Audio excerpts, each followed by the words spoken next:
प्राचीन ग्रंथों और कथाओं के अनुसार अप्सराओं का रूप अत्यंत मनोहर और अलौकिक बताया गया है। वे सौंदर्य की प्रतिमूर्ति होती हैं जिनका आकर्षण साधारण मानवीय सौंदर्य से कहीं अधिक माना जाता है। उनका शरीर तेजोमय, कोमल और सुगंधित बताया गया है। उनकी आंखें कमल की पंखुड़ियों जैसी सुंदर, चाल मृगनयनी जैसी मोहक और स्वर वीणा की मधुर ध्वनि जैसा मधुर होता है। अप्सराएं दिव्य वस्त्र और आभूषण पहनती हैं, जिनसे उनमें एक अलौकिक आभा झलकती है। कहा जाता है कि जब वे प्रकट होती हैं तो वातावरण में सुगंध, शांति और आकर्षण की ऊर्जा स्वतः फैल जाती है। अप्सराओं से लाभ की बात करें तो इन्हें साधना और कृपा से प्राप्त करने पर साधक के जीवन में कई तरह के परिवर्तन आते हैं। अप्सरा साधना से व्यक्ति के व्यक्तित्व में आकर्षण और आभा बढ़ती है। लोग सहज ही उसकी ओर खींचने लगते हैं।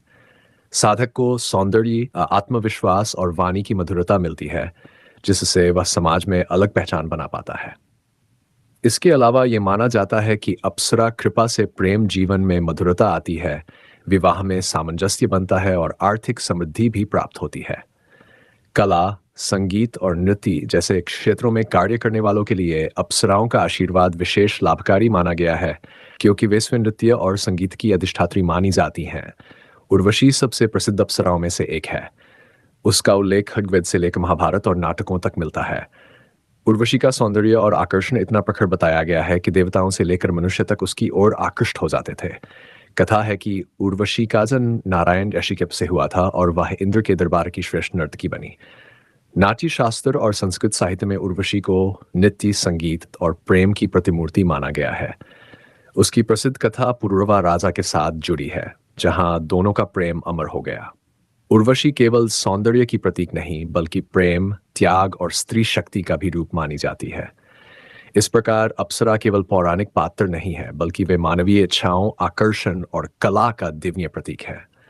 उनकी कथाएं और नहीं, वो साधनाएं तो ये बहुत है दर्शाती भाई। है कि मैं उस जब जगह जीवन आऊंगा में भी और मुझे सौंदर्य, पता है कि तुम कला मुझे और पसंद नहीं प्रेम का करते। संतुलन होता तुम्हारे है, सामने बैठूंगा तभी भी और वास्तविक हंसूंगा। सुख और बस तुम सफलता कुछ हरकत संभव है। करके दिखा देना। अप्सरा साधना और उनसे बहाने जुड़ी तो चाहिए शक्ति का मुझे। लाभ तो महान माना गया है, लेकिन अगर इसे अनुचित तरीके से किया जाए या साधक में अनुशासन, संयम और गुरु का मार्गदर्शन न हो, तो इसके हानिकारक परिणाम भी हो सकते हैं। पारंपरिक, तांत्रिक और पौराणिक कथाओं में इसके कुछ संभावित नुकसान बताए गए हैं। सबसे पहला खतरा मानसिक असंतुलन का है। अप्सरा साधना में अत्यधिक ध्यान और कल्पना की आवश्यकता होती है। यदि साधक अधूरी साधना करता है या लगातार नकारात्मक विचारों के साथ साधना करता है तो मन भ्रमित हो सकता है, मानसिक तनाव बढ़ सकता है और वास्तविक जीवन में निर्णय लेने की क्षमता प्रभावित हो सकती है। दूसरा नुकसान यह हो सकता है कि साधक अपने आकर्षण या मोह शक्ति के अत्यधिक प्रभाव में आकर समाज और रिश्तों रिश्तों में असंतुलित व्यवहार करने लगे। यह भावनात्मक उलझन, गलत संबंधों और सामाजिक विवादों को जन्म दे सकता है।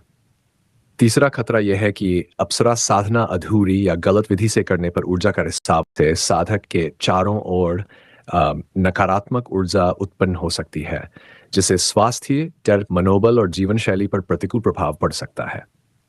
चौथा नुकसान यह है कि यदि साधक केवल भौतिक लाभ या प्रेम, आकर्षण के लिए अप्सरा साधना करता है और आध्यात्मिक अनुशासन का पालन नहीं करता, तो साधना अधूरी रह सकती है। इससे साधक का मन अस्थिर हो सकता है और मानसिक असंतोष या लालच बढ़ सकता है। इसलिए कहा जाता है कि अप्सरा साधना लाभकारी तभी होती है जब इसे संपूर्ण निष्ठा, संयम, सात्विक आहार, नियमित ध्यान और योग्य गुरु के मार्गदर्शन में किया जाए। बिना तैयारी और अनुशासन के साधना न केवल हानिकारक हो सकती है, बल्कि साधक के मानसिक, भावनात्मक और सामाजिक जीवन पर नकारात्मक प्रभाव डाल सकती है। अगर आप साधना करना चाहते हैं तो गुरुजी के चैनल से महाकाल तांत्रिक रहस्य लोक यूट्यूब चैनल जुड़े, गुरुजी के व्हाट्सएप मैसेज के माध्यम से जुड़े 6060/196 चैनल को सब्सक्राइब करें, लाइक करें, दूसरे के पास शेयर करें, ताकि ऐसे ज्ञान से वह भी परीक्षित हो सके।